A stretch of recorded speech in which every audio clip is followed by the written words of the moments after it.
da yarın olsun.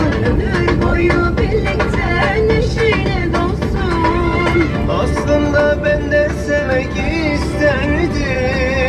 Duygularım öldü artık korkarım. Bir an önce evlen derler ah yok ya. Paşa gönlüm ne isterse ben oraya.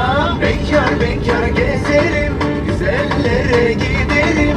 Annem beni sorar.